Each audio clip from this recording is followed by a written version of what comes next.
So,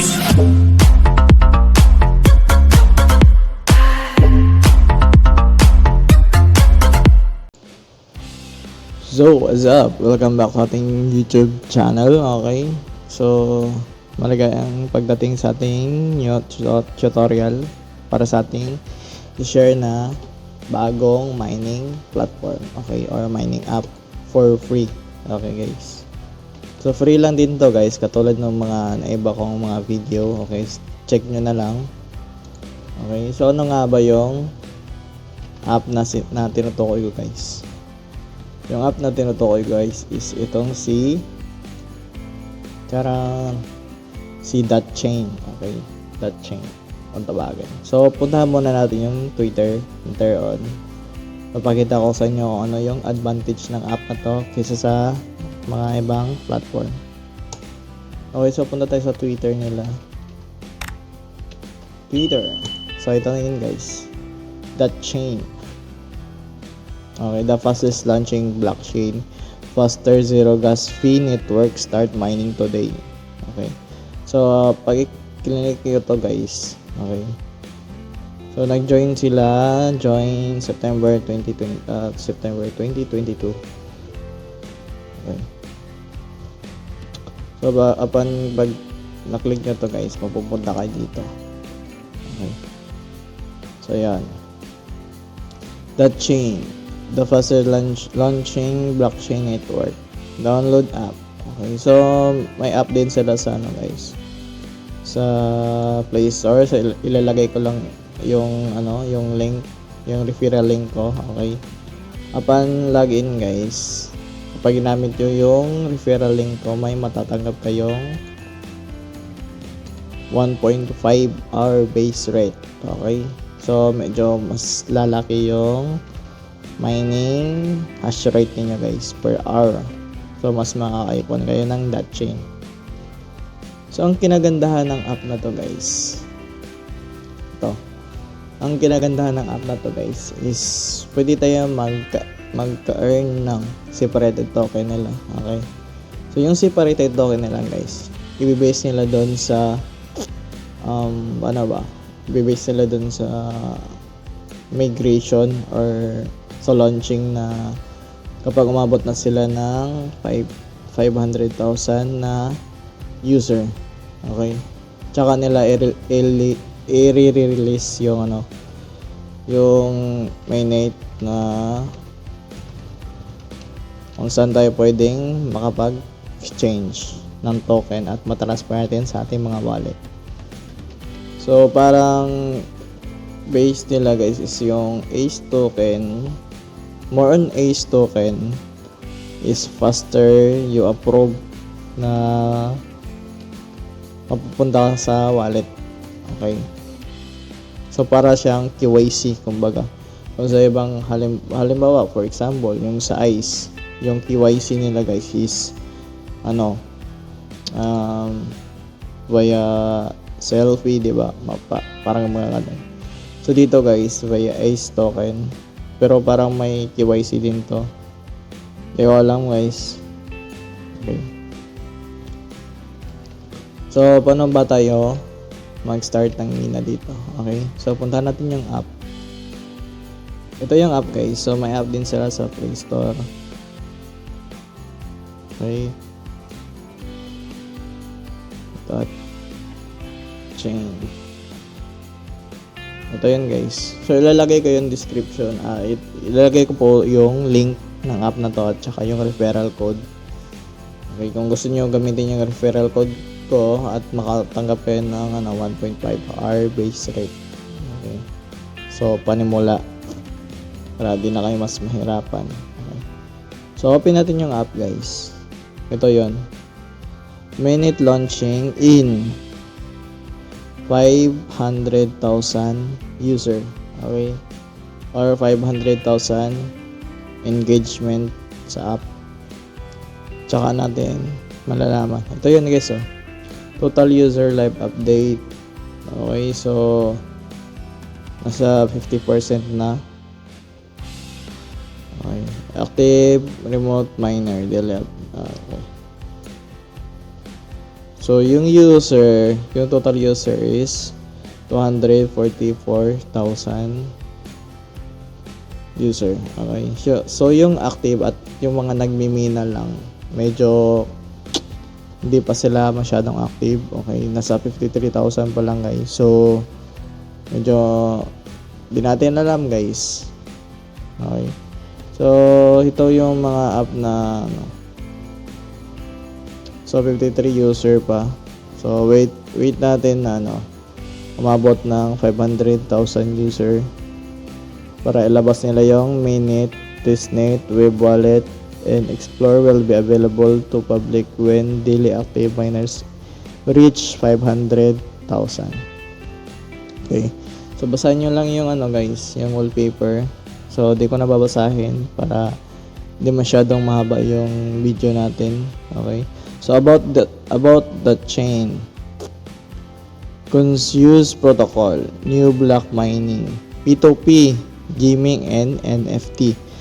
So kapag ganito, guys, may future talaga yung app pag may NFT, di ba? Tapos based on gaming din siya. So mas okay siya, guys, para sa akin. Okay, mas okay siya kaysa sa ibang mga naglabasan ngayon na na mining platform for free. Okay, bakit yung sabi yun, guys? Kasi tignan nyo muna yung guys, yung app na to. So paano mag-start ng earning or paano mag-start ng mina, i-click itong mining, guys. Yan. Tapos ito, i-click nyo itong parang logo.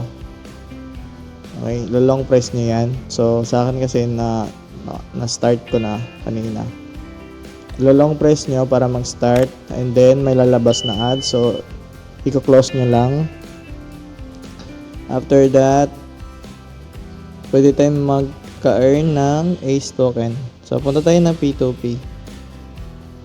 Okay. So as you can see, guys, makikita nyo dito yung bouncing ball, hexagon fall, jelly pop, knife break, magic cube. Yan yung mga laro nila. Okay. So ACE token, ACE balance ko is 5.5. Okay. Pag-uusapan natin yan mamaya, guys, kung bakit need natin magka-ACE balance. Okay. So ito yun, guys. Okay. So kapag bago ka pa lang dito sa app, yung mga reward, yung mga may nakalagay, yung magic cube, yung makukuha nyo sa pagpa-play ng game na to is 1 minute and claim your reward. So yung reward, every 1 minute, every laro nyo dito is 10 ACE token. So sa akin kasi yung iba nalaro ko na, kaya nagbago yung reward. Okay. So ang hindi ko nalaro, guys, itong magic cube. Okay? Lalaroin natin yung magic cube ng 1 minute at magbabago yung reward pool or reward every laro natin dito. So yung magic cube, i-click natin. So lagi nyo tatandaan, guys, more on ACE token balance, faster you approve the migration or para ma-approve agad yung ninyo, nabatawag niya, para makapag-exchange agad kayo sa or malagay nyo yung that chain balance niyo sa wallet na partnership nila, guys, like OKX, ano ba tawag ito? Check muna natin. Dami ko na kasing guys. So ito yan, guys. OKX wallet. Okay. More on ACE balance, faster you approve. So mas mabilis kayo ma-approve sa kapag lumabas na yung minute. Okay, minute launching ng app na to. Okay, so lalaroin natin ng 1 minute, guys. Double tap.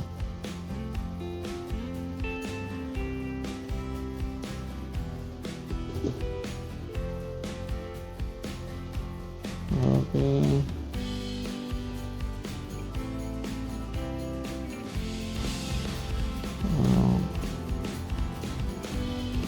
So wag lang natin tapusin kasi for tutorial purposes lang naman to.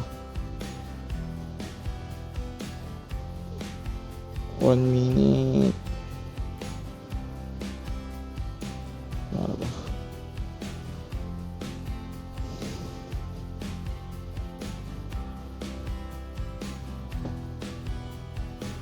Okay, so click-claim natin to guys. So kita nyo naman yung first laro natin is 10 ace token yung makukuha natin. So kapag na-claim nyo na yan guys,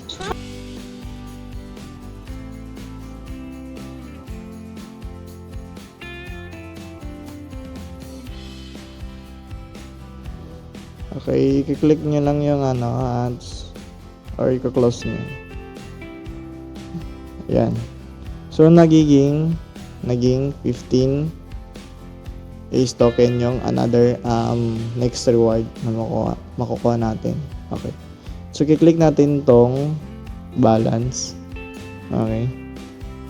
So as you can see guys, yung sinasabi ko kanina, more ace token is faster i-approve sa kanilang mainnet launching para ma-migrate natin yung mga token natin sa ating mga balance. Okay.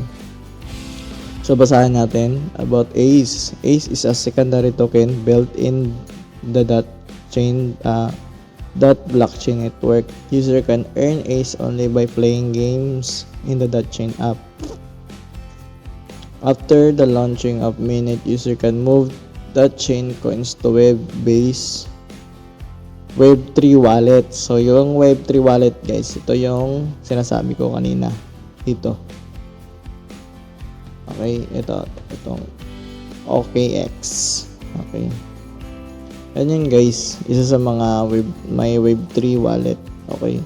Pwede nating exchange and then Web3 wallet to exchange wallet para ma-trade natin into USDT at para ma-withdraw natin to. Okay. So, basahin natin ulit uses of ACE or ACE token. After the launching of mainnet, user can move the chain to Web3 wallet. At that instant, we can migrate limited number of miners to mainnet wallet in daily basis. Migration will be processed on the basis of ACE token, ACE balance. Okay. More ACE, faster migration. Okay. So mamimigrate nyo agad guys kapag madami kayong ACE wallet or ACE token pala. Sorry. So more ACE, faster you migrate your token into exchange or Web3 wallet. Will ACE token be available for trading? Ito yung malupit guys. So pwede nating i-trade yung ACE token natin for trading. Okay? Mati-trade to guys. Iwan ko kung ano yung pwede nating i-trade sa ACE token. Malay nyo, di ba? USDT or basta yung update natin guys. Update nila. Hintay na tayo kapag naging 500,000 user na sila. Okay guys, so yun lang guys for today's video. So maraming salamat sa pagsuporta sa ating YouTube channel. And kita-kits sa another tutorial. Okay. So madami pa tayong app na isi-share guys para mas kumita pa tayo. Okay. So, sa mga bago pa, kung ito ay nakatulong sa inyo guys, so please click the subscribe button. Okay. Please click the notification bell para lagi kang updated sa ating mga video. So, yun lang guys. So, maraming salamat and peace out.